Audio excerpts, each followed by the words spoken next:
जीवन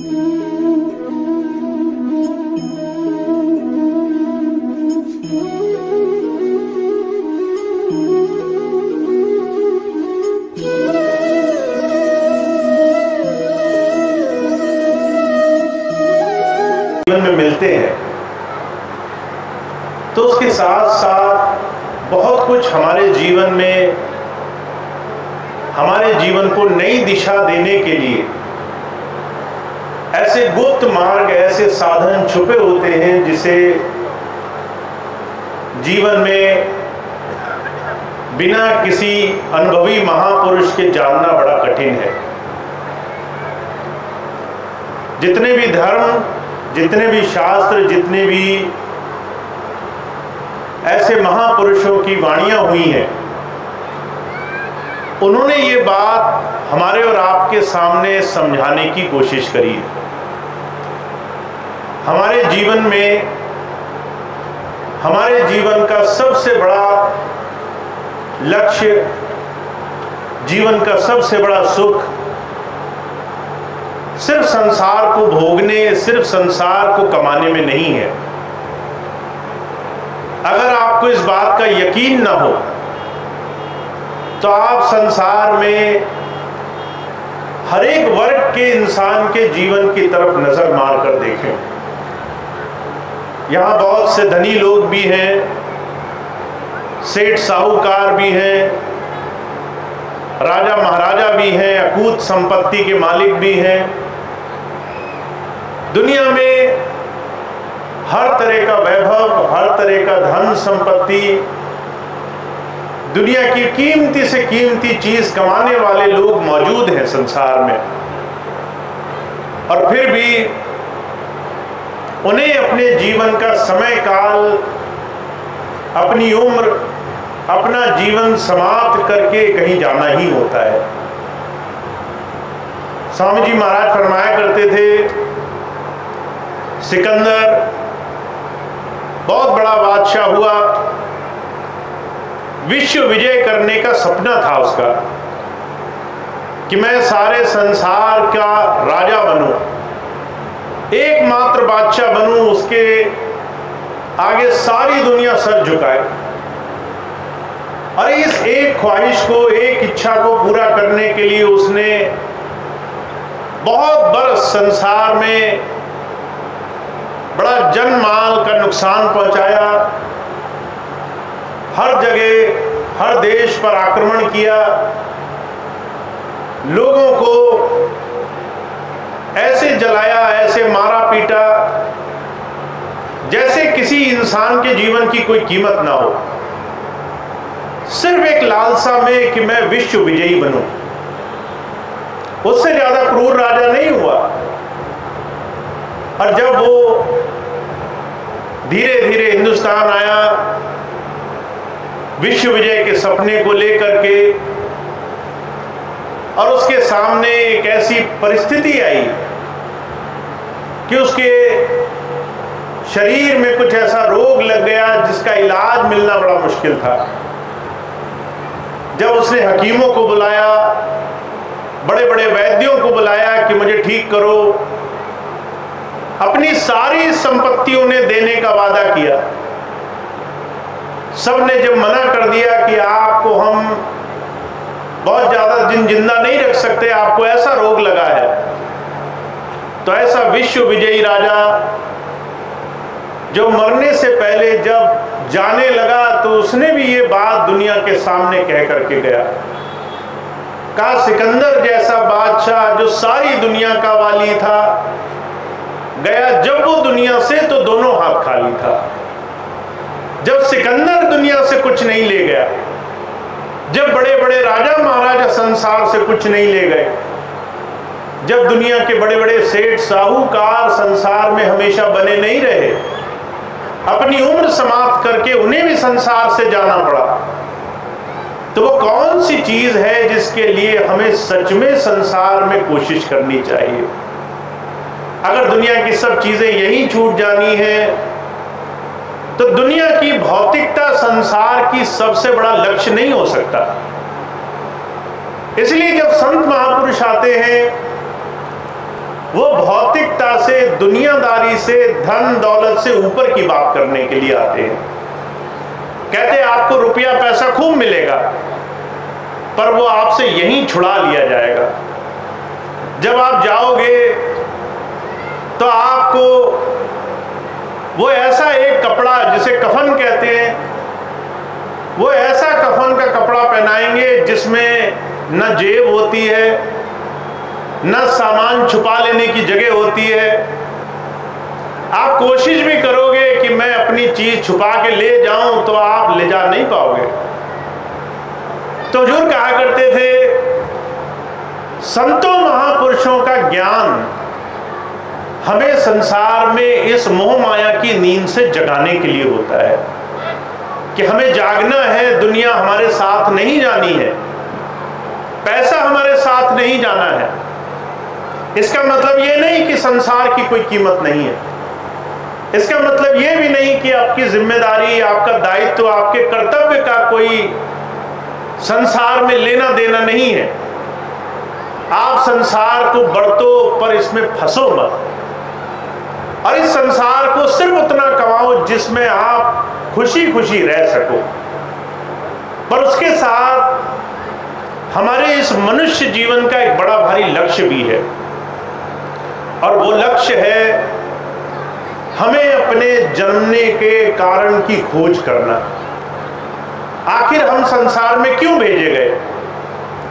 पैसा इकट्ठा करने भेजे गए होते तो साथ ले जा पाते, जमीन बनाने के लिए भेजे गए होते तो सारी जमीनें साथ ले जाते, अगर परिवार के लिए भेजे गए होते तो सारा परिवार अंत समय हमारे साथ ही चल देता।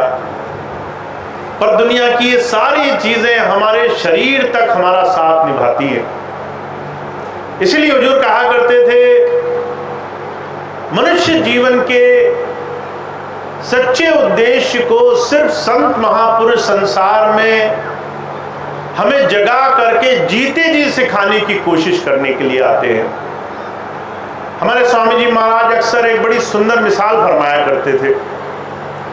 एक बार एक राज में राजा जो है मर गया, लोगों ने देखा उसका कोई वारिस नहीं है तो क्या करें। तो उन्होंने एक नियम बनाया कि हम किसी इंसान को इस राज्य का 5 साल के लिए राजा बनाएंगे, और 5 साल के बाद राज्य के पास एक बड़ा खूंखार जंगल लगता था, वहां छोड़ देंगे।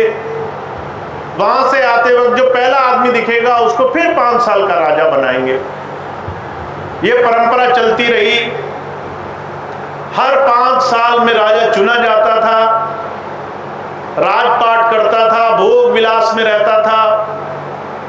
5 साल उसे ये सुध नहीं आती थी कि मैं कभी गरीब था, आज राजपाट में आ गया, आखिर इसके पीछे का अर्थ क्या है। जैसे ही पैसा मिला, दुनिया की कीमती चीजें मिली, तो वो उन्हीं में 5 साल भोगों में लग करके जीवन गुजारता था, और 5 साल बाद उसे जंगल में छोड़ देते थे जहां जंगली जानवर उसे खा लेते थे। कभी किसी ने नहीं सोचा 5 साल बाद मेरा क्या होगा। वही हालत हमारी आपकी है। हम सारा जीवन जब संसार में रहते हैं तो सोचते हैं हमारा कुछ बुरा नहीं होगा। महाराज जी मिसाल फरमाया करते थे, जब हम किसी की अंतिम यात्रा में उसके साथ जाते हैं तो हम कहते हैं राम नाम सत्य है, हम उसे सच्चा मानते हैं। जब उसको हम अग्नि के हवाले करते हैं तो हम देखते हैं कि ये तो चला गया, पीछे परिवार छोड़ गया, घर छोड़ गया, कहीं ऐसा ना हो हमें भी संसार से जाना पड़े। हमें उस दिन ये याद आती है कि ये गया, हमारे भी को जाने का समय आएगा। पर जैसे ही हम उल्टे पांव घर को आते हैं, वैसे ये बात फूल करके सबसे पहले संसार के भोगों में लग जाते हैं। हुजूर कहा करते थे, उस राजा की भी मोह माया में ऐसी स्थिति हुई। 5 वर्ष के लिए राजा बदलते रहे, 5 वर्ष बाद मौत के हवाले किए जाते रहे। एक दिन एक आदमी आया, उसने देखा मैं राजा तो बन गया, पर 5 साल बाद मेरा क्या होगा वो मुझे अभी से जान लेना है। उसने किसी विद्वान से पूछा, लोगों ने बताया जंगल में छोड़े जाओगे। तो राजा पहले ही गया देखने के लिए कि जंगल कैसा है। जंगल देखा उसने, जंगल के सारे जितने भी खूंखार जानवर थे सबको पकड़वा लिया। उन्हीं 5 सालों में उसने जंगल के अंदर बस्ती बसाई, नगर बसाया, सुंदर महल खड़ा करा दिया, सारे साजो सामान इकट्ठे कर दिए। जब 5 साल पूरे हुए तो लोग जब राजा को जंगल छोड़ने जा रहे थे तो राजा हंस रहा था, कह रहा था जहां तुम मुझे लेके जा रहे हो वो जगह तो मैंने पहले से देखी है, वहां तो मंगल ही मंगल है, वहां मौत नहीं है, वहां जीवन है, वहां दुख नहीं है, वहां सुख ही सुख है। लोग हैरान थे कि आज तक जो राजा गया रोते रोते गया, ये पहला ऐसा आदमी निकला है जो जाकर के खुशी खुशी संसार से जाने की बात सोच रहा है। पर किसी को मालूम नहीं था कि जहां जाना है वहां पर अब मृत्यु नहीं रही। हुजूर कहा करते थे, अगर आप और हम किसी संत की शरण में बैठ करके मरने के बाद क्या होगा ये पहले से जान लें, पहले से उस कला को सीख लें, मौत पर हमेशा के लिए विजय हासिल कर लें। जहां जाने से दुनिया डरती है वहां पर हमें जा करके वहां उस प्रभु धारा का आनंद मिल जाए। अगर वो ज्ञान मिल जाए तो हमारा भी संसार से जाते वक्त रोना नहीं निकलेगा। पर ये कला हमें सिर्फ कोई संत सिखा सकता है। संत संसार में दुनिया की वस्तुएं बांटने के लिए नहीं आते। कई बार जब हम संतों महापुरुषों के पास जाते हैं, किसी महापुरुष के पास, किसी बड़े पूज्य स्थल के पास जाते हैं तो हमारी इच्छाएं सबसे पहले प्रबल रहती हैं। हम सोचते हैं वहां जाएंगे तो पहले ये मांगेंगे, वो मांगेंगे, बड़ी लंबी सी लिस्ट तैयार कर लेते हैं। सोचते हैं कि एक एक करके सारी चीजें मिल जाएंगी तो शायद हमें संसार में बड़ा आनंद आ जाएगा। पर हुजूर कहा करते थे, जब आप ये सारी चीजें दिल में रख करके किसी ऐसे महापुरुष के पास जाते हो तो उसके पास जाने का लाभ नहीं मिलता। इसलिए स्वामी जी महाराज क्या कहते हैं कि संत मिलन को जाइए तज माया अभिमान, जो जो पग आगे बढ़े त्यो त्यो ज्ञ समान। अगर आप भोग विकार दुनिया की चीजों की मांग लेकर के संतों के पास जाते हो तो आप किसी बहुत बड़े महापुरुष के पास जाकर के भी कौड़ी की चीज लेकर आ गए। वो चीज जो आपकी आज है और कल खत्म हो जाएगी। स्वास्थ्य है, कल खत्म हो जाएगा। बच्चे आज छोटे हैं, कल बड़े हो जाएंगे। जिनके पास नौकरी नहीं है, कल नौकरी मिल जाएगी, समस्या फिर से खत्म हो जाएगी। पर क्या इसके बाद दोबारा समस्या नहीं आएगी? हुजूर कहा करते थे, इस संसार में गौर से देखो, हर एक इंसान किसी न किसी चीज से दुखी है। का कोई तन दुखी, कोई मन दुखी, कोई चित्त उदास। एक एक दुख सबन को सुखी संत का दास। किसी को तन में रोग लगे हैं, किसी को मन में चिंताएं लगी हैं, किसी का दिल साफ नहीं है, वो संसार की चीजों को ले लेकर के दुखी है। और जो कहा करते थे, इन संसार के भोगों में लग लग करके हमारी उम्र, हमारा समय, हमारा जीवन निकला जा रहा है। जब तक हम किसी संत के पास नहीं जाते और उसके पास निर्मल मन से शरणागत होकर के हम उससे वो नहीं पाने की कामना करते जो वो हमें देने के लिए आया है, मृत्यु से हमें हमेशा के लिए आजाद करने के लिए आया है, मृत्यु पर विजय दिलाने के लिए आया है, जीते जी उस प्रभु का साक्षात्कार कराने के लिए आया है। ये काम कैसे होगा? तो वो कहते हैं आपको अपने मन में माया का, दुनिया का, संसार के भोगों का मान हटा करके उसके पास जाना पड़ेगा। महाराज जी बड़ी सुंदर एक घटना सुनाया करते थे। बलक बुखारे का बादशाह था। बादशाह होकर के मन में उसके ये चाह बनी कि कैसे मैं परमार्थ पाऊं। उसने बहुत खोजा, किसी ने कह दिया कबीर साहब हैं, उनके पास जाओ, वहां तुम्हें रास्ता मिल सकता है। अब कहाँ बलक बुखारा जो है, कोई यहाँ तो है नहीं, अफगानिस्तान की तरफ, उधर से चल करके वो कबीर साहब के दर्शन करने के लिए बनारस तक आया। और आया तो कबीर साहब से इच्छा करी कि कबीर साहब, मैंने सुना है आप परमात्मा का अनुभव करा सकते हो। तो कबीर साहब ने कहा बिल्कुल करा सकते हैं, पर तुम्हारा मन साफ होना चाहिए। तुम कुछ दिन सेवा करो, जब तुम मन से निर्मल हो जाओगे उस दिन मैं तुम्हें नाम दे दूंगा। सेवा पर लगा लिया। अब एक जुलाहा, एक गरीब आदमी, टूटी फूटी झोपड़ी, क्या सेवा हो सकती है? कोई रहने के सुख साधन नहीं, वहीं गरीबी में रहना, वहीं तंगी में खाना, वहीं जो है राजा। एक बादशाह हो करके वो कबीर साहब के यहाँ नौकरों की तरह सुबह शाम खिदमत किया करता था। कभी उसने मुंह से ये नहीं बोला कि मुझे बड़ी तकलीफ है, पर मनी मन हजारों चीजें चलती रहती है। अब उसको धीरे धीरे धीरे धीरे 6 साल हो गए अपना देश छोड़े कबीर साहब की संगत में, इस आशा में कि मुझे वो रास्ता मिलेगा। क्या हम 6 साल इंतजार कर सकते हैं? क्या हम सही मायनों में उस प्रभु को पाने के लिए दुनिया की चीजें छोड़ करके 10 मिनट भी इंतजार कर सकते हैं? हुजूर कहा करते थे, आज हमारे अंदर हर एक चीज तुरंत पाने की चाह लगी हुई है, हमें पलक झपकते ही सब कुछ मिल जाए। अभी कुछ दिन पहले मुझे एक बहन जी मिली, भोजीपुरा में बहुत बड़ा भंडारा हुआ स्वामी जी के जन्मदिन का। पहले दिन आई, कहने लगी भैया जी भजन नहीं बनता है। मैंने कहा आप अभ्यास करो, मेहनत करो, रास्ता स्वामी जी ने दिया है, लगना पड़ेगा। अगले दिन फिर आ गई दर्शन करने के लिए। पहला 17 तारीख थी, 18 को फिर आ गई, कहने लगी भैया जी भजन नहीं बनता है। अब मैंने पहचान लिया। मैंने कहा एक दिन में भजन किसका बनता है?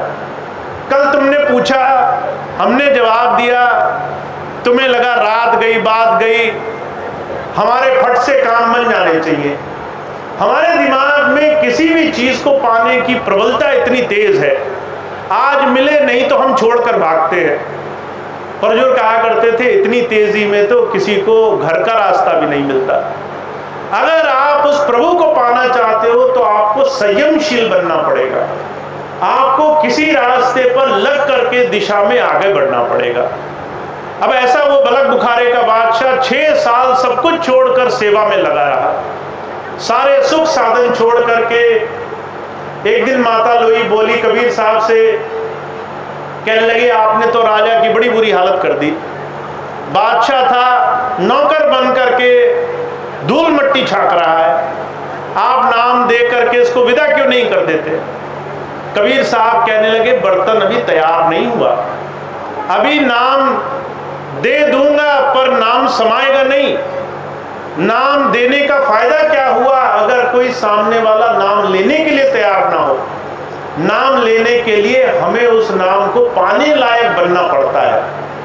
नाम पाने के लिए हमें अपने जीवन में वो सारे गुण धारण करने पड़ते हैं। इसलिए हुजूर कहा करते थे कि संत की सोबत में, उसकी शरण में आप जब तक ग्रहणशील नहीं बनेंगे, आपको बहुत कुछ मिलेगा, पर आपको अगर उसको रोकने की शक्ति नहीं होगी तो सब कुछ बह जाएगा, आपके हाथ से सब कुछ निकल जाएगा।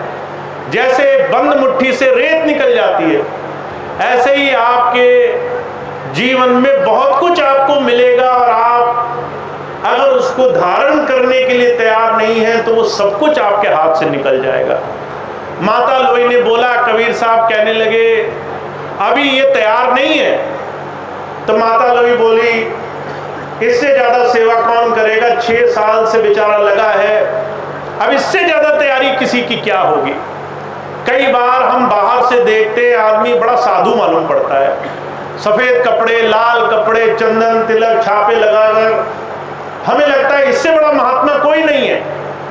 पर जो कहा करते थे ऊपर से रंग, कपड़े लत्ते, बाहरी आवरण से अगर किसी के मन की पवित्रता पता चलती तो संसार में बड़े बड़े डाकू, बड़े बड़े चोर चक्के, उनको तो आप पहचान भी नहीं पाते, उनकी तो आपको जरा सी सुध बुध नहीं लगती।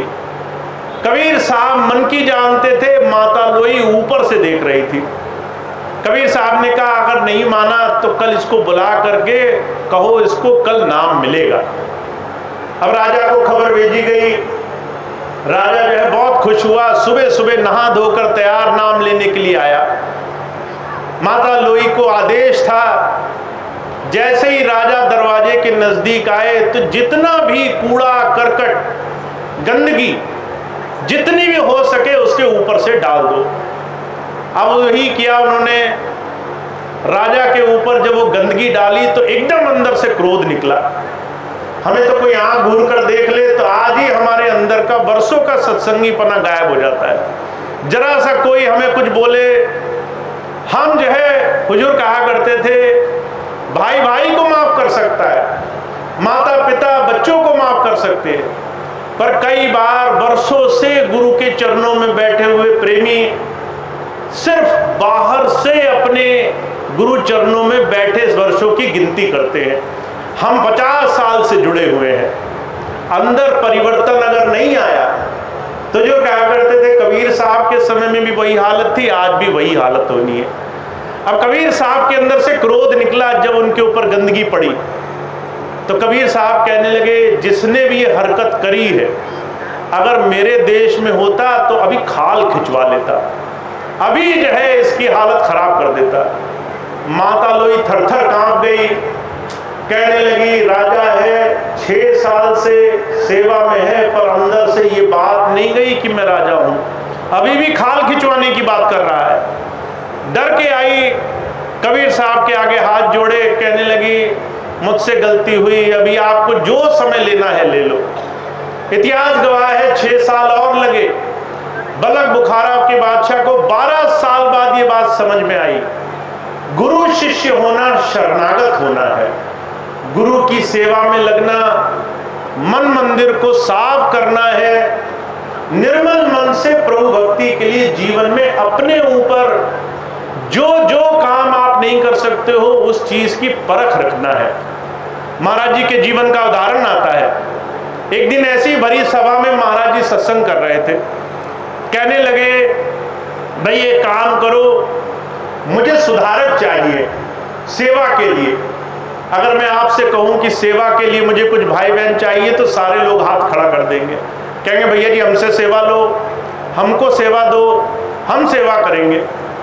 महाराज जी कहने लगे मुझे सुधारक चाहिए, सेवादार जो सुधार कर सके, कोई काम गलत करे तो उसका सुधार हो।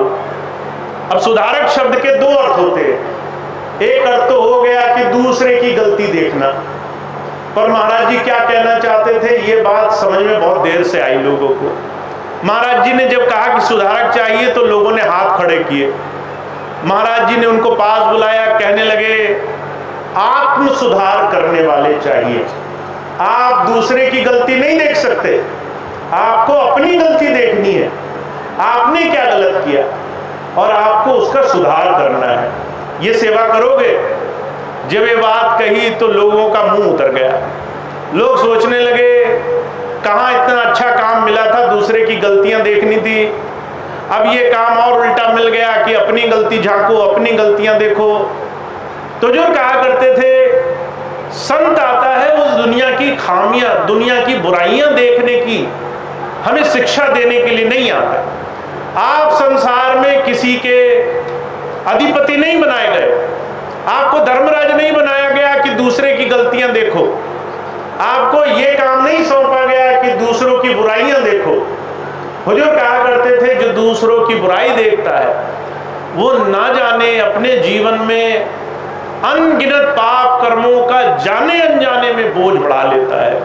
इसलिए हुजूर क्या कहते हैं, बुरा जो देखन मैं चला बुरा न मिलिया कोई, जो दिल खोजा अपना मुझसे बुरा न कोई। मैं जब बुरे लोगों को देखने गया तो मैंने देखा जब मैंने एक उंगली तुम्हारी तरफ उठाई तो 3 उंगली मेरी तरफ मुड़ गई।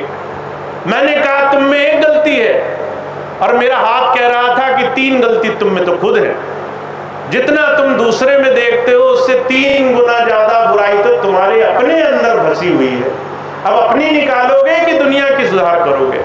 तो जो कहा करते थे संत मत का रास्ता अपने जीवन को निर्मल करने का रास्ता है, अपने जीवन को सुधार करने, इसको जीवन में समर्पित करने का रास्ता है। और हमारे स्वामी जी महाराज तो बड़ी सुंदर मिसाल फरमाया करते थे। कहा करते थे माता होती है, अगर बच्चा वो कीचड़ में गिर जाए तो माता अपने बच्चे को भी बिना नहलाए धुलाए घर में नहीं घुसने देती। वो पहले कहेगी कि तू गंदा हो गया, पहले तुझे साफ होना है, पहले तुझे अपनी गंदगी दूर करनी है। तो जो कहा करते थे वो प्रभु जिसको पाने की आशा में हम दर दर मारे मारे फिर रहे हैं। कभी हम गणेश चतुर्थी करते हैं, कभी नवरात्रे रखते हैं, कभी हम तरह तरह की पूजाएं करते हैं, कभी हम गोवर्धन जाते हैं, कभी और बड़े बड़े तीर्थों तक हम अपने जीवन को बहुत कष्ट देते हैं। कहते वो प्रभु तुमसे रीझेगा कैसे, वो प्रभु तुमसे कैसे मानेगा? जब तुम किसी संत के पास जाओगे। संत में जीवन में हर रोज की दिनचर्या में जीवन को सुधार की तरफ कैसे ले जाना है, ये रास्ता सिखाने के लिए आता है। और जब हम संत के पास जाते हैं तो हम सीखने के लिए जाते हैं। और महाराज जी कहा करते थे, पुराने दिनों को याद करो, अगर तुम किसी शिक्षक के पास गए, किसी टीचर के पास गए, तो वो तुम्हारा हर रोज हिसाब देखा करता था। आज का होमवर्क किया कि नहीं किया, आज की पढ़ाई करी कि नहीं करी, कल जो तुम्हें बोला था याद करने को आज याद करके आए कि नहीं आए। और अगर आप वो याद नहीं करते थे तो वो पीछे बिठा देता था, कहता था कि ये बेकार है, किसी काम आने वाला नहीं है, ये नहीं पढ़ेगा, दूसरों का भी नुकसान करेगा। तो जो कहा करते थे शिक्षक और शिक्षा लेने वाले की परंपरा होती है, अगर देने वाला दे रहा है तो लेने वाले को भी लेना पड़ेगा। अगर आप लेने में कंजूसी करोगे तो आपको कुछ मिलेगा नहीं, आपके हाथ में कुछ नहीं आएगा। इसलिए जब संत आते हैं वो खुले हाथ आपको दया का दान देने के लिए आते हैं। जीवन में एक एक क्षण आप प्रभु धारा से जुड़ सके, उसके लिए आपको हर रोज क्या करना है ये सिखाने के लिए आते हैं। सुबह से लेकर शाम तक संतों ने एक एक बात को आपके जीवन के अनुरूप पिरो रखा है। आप सुबह उठोगे, रात को सोने जाओगे, उसके बीच में कितने लोगों से आपका रोज लेना देना है, कैसे व्यवहार करोगे, कैसे उनके बीच में रहोगे, कैसे अपने मन को, अपने विचारों को, कैसे अपने स्वभाव को, अपने तरीके को बदलोगे, ये सारी चीजें आपको जीवन में प्रभु धारा की तरफ जोड़ने वाली है। तो जो कहा करते थे कि लाखों में कोई है नहीं, कोटन में कोई एक, जो गुरु से कुछ पाने की बात करे, ऐसे लोग आपको बहुत कम मिलेंगे। पर ऐसे लोग अगर मिल जाएं, ऐसे प्रेमी लोग मिल जाएं, तो उनका बड़ा धन्यवादी होना चाहिए, उनको बड़े प्रेम भाव से रखना चाहिए। जो गुरु चर्चा करे, जो प्रभु की बात करे, जो हृदय से निर्मल हो, पवित्र हो, जो उस प्रभु की, अपने गुरु की शिक्षाओं के अनुरूप भक्ति करे, जीवन में गुरु की बात मानने वाला बने, ऐसे लोगों को जीवन में बहुत सम्मान देना चाहिए। तो हमारे स्वामी जी महाराज एक ही बात कहते हैं, कहते भाई आपको बहुत अनमोल समय मिला है, इस समय में आप बहुत कुछ कर सकते हो। आप घर में बैठे भी रह सकते हो और आप पहाड़ भी तोड़ सकते हो, आप बड़े से बड़े काम कर सकते हो। महाराज जी मिसाल फरमाया करते थे, कहा करते थे अगर कोई एक छोटी सी चीज ठान ले, इंसान नियमित रहे, निरंतर रहे, तो बड़े से बड़े पहाड़ तोड़ सकता है। बिहार में दशरथ मांझी हुआ, एक जो है बहुत गरीब आदमी था, जिसने देखा कि उसके घर में एक पत्थर के एक बहुत बड़े पहाड़ के बीच में आ जाने से उसकी पत्नी का इलाज नहीं हो सका। तो उस बेचारे ने 20-25 साल लग करके उस पूरे पहाड़ को ही काट दिया। और जो कहा करते थे, आप अगर मुझसे बोलें कि क्या मैं पहाड़ काट सकता हूं, तो आपको हंसी आएगी, आप कहेंगे ये कौन सी मूर्खता की बात कही। तो जो कहा करते थे, अगर आप किसी संत की शरण में चले जाओ और आपके निरंतरता रहे, तो आप बड़े से बड़े काम बड़ी आसानी से कर सकते हो। तो आपके जीवन में गुरु का मिलना, गुरु से नाम का मिलना, और नाम मिल जाने के बाद भक्ति में निरंतर होना, हर रोज अटूट भक्ति करना, ये आपके जीवन में कुछ ऐसे वरदान हैं जो आपको जीवन में सब कुछ प्राप्त करा सकते हैं। पर इसको प्राप्त करने के लिए आपको जीवन में स्वयं लेने वाला बनना पड़ेगा, आपको ग्रहणशील बनना पड़ेगा, आपको कुछ पाने के लिए तैयार होना पड़ेगा, ताकि आप जीवन में उस प्रभु धारा से, नाम धारा से जीवन में समय रहते कुछ काम बना सको। तो आप बहुत भाग्यशाली हैं, आपको बहुत सुंदर अवसर मिला है। जब मैं आप सबको देखता हूँ तो मुझे सिर्फ अवसर दिखाई देता है कि आप सबके पास कितना समय है, आप अपने समय से क्या क्या नहीं कर सकते। दिन में 24 घंटे, एक एक घंटे में 60-60 मिनट, और कई बार तो आपका आधा आधा दिन ऐसे ही गुजर जाता है। कई बार आपको पता नहीं कि मैं करूं क्या, मेरे पास करने को कुछ नहीं है। तो ऐसे अवसर हैं, ऐसा समय है आपके पास, आपको अगर निरंतरता से हर रोज बड़े नियम बल से, बड़े संकल्प शक्ति से किसी काम को करने में आपका रास्ता बन जाए, तो आप बड़े से बड़े काम ऐसे चुटकियों में कर सकते हो। ये वो काम है जो गुरुजी आपसे कराने के लिए आए हैं। तो आप बहुत भाग्यशाली हो, आपको जीवन में किसी संत का, किसी महापुरुष का ऐसे जीवन में सानिध्य प्राप्त हुआ है। अब आपको अगर रास्ता मिल गया है, अगर आपको भक्ति का रास्ता मिल गया है, तो जीवन में उसको निरंतरता से अपना लो। ये आपके हर तरीके से काम आएगा। आपको संसार में कैसे जीना है ये भी सिखाएगा, आपको अपने परिवार का पालन पोषण कैसा करना है अच्छे से अच्छा ये भी सिखाएगा, आपको अपना शरीर कैसे दुरुस्त रखना है ये भी सिखाएगा, आपको अंतर साधना कैसे करनी है ये रास्ता भी सिखाएगा। तो ऐसी चीज जो आपको हर तरीके से सही रखती हो, ऐसी चीज संसार में बड़ी दुर्लभ मिलती है। तो आपको जो भाई बहन इस धारा से जुड़ चुके हैं बहुत भाग्यशाली है, जो निरंतर हैं बहुत भाग्यशाली है, जो हर रोज अपने जीवन को महापुरुषों के आदेश के या उनके जीवन के अनुरूप गुजारते हैं, वो बहुत धन्य है। और जो पहली बार इस बात को आज सुनने का सौभाग्य प्राप्त कर पाए हैं, जिनकी इच्छा हो, जिनको चाह हो कि वो भी अपने जीवन को एक नियम से जुड़ करके अच्छाई से गुजारें, उनके लिए बहुत सारे अवसर हैं। तो आप इस अवसर का लाभ उठाएं, आप इसका बहुत बहुत अपने जीवन में नाम से, प्रभु धारा से जुड़कर जीवन में सच्ची दिशा में बढ़ने का लाभ आप प्राप्त कर सकें। ऐसी ही शुभ भावना के साथ, ऐसी ही स्वामी जी की छोटी सी बात के साथ मैं अपनी बात समाप्त करूंगा। आप सभी अपने जीवन में बहुत कुछ अच्छे से अच्छे काम करते हैं, अगर उसमें भक्ति और शामिल हो जाए, अगर हर रोज की दिनचर्या में प्रभु भक्ति, ध्यान साधना और शामिल हो जाए, तो जीवन का संपूर्ण लाभ हमें जीवन में प्राप्त होता है। तो ये स्वामी जी की बात थी जो मैंने आज आपकी सेवा में रखी। आप सभी भाई बहनों का, पूरे गांव का बहुत बहुत धन्यवाद है कि आपने इतने प्रेम भाव से आज इस सत्संग कार्यक्रम का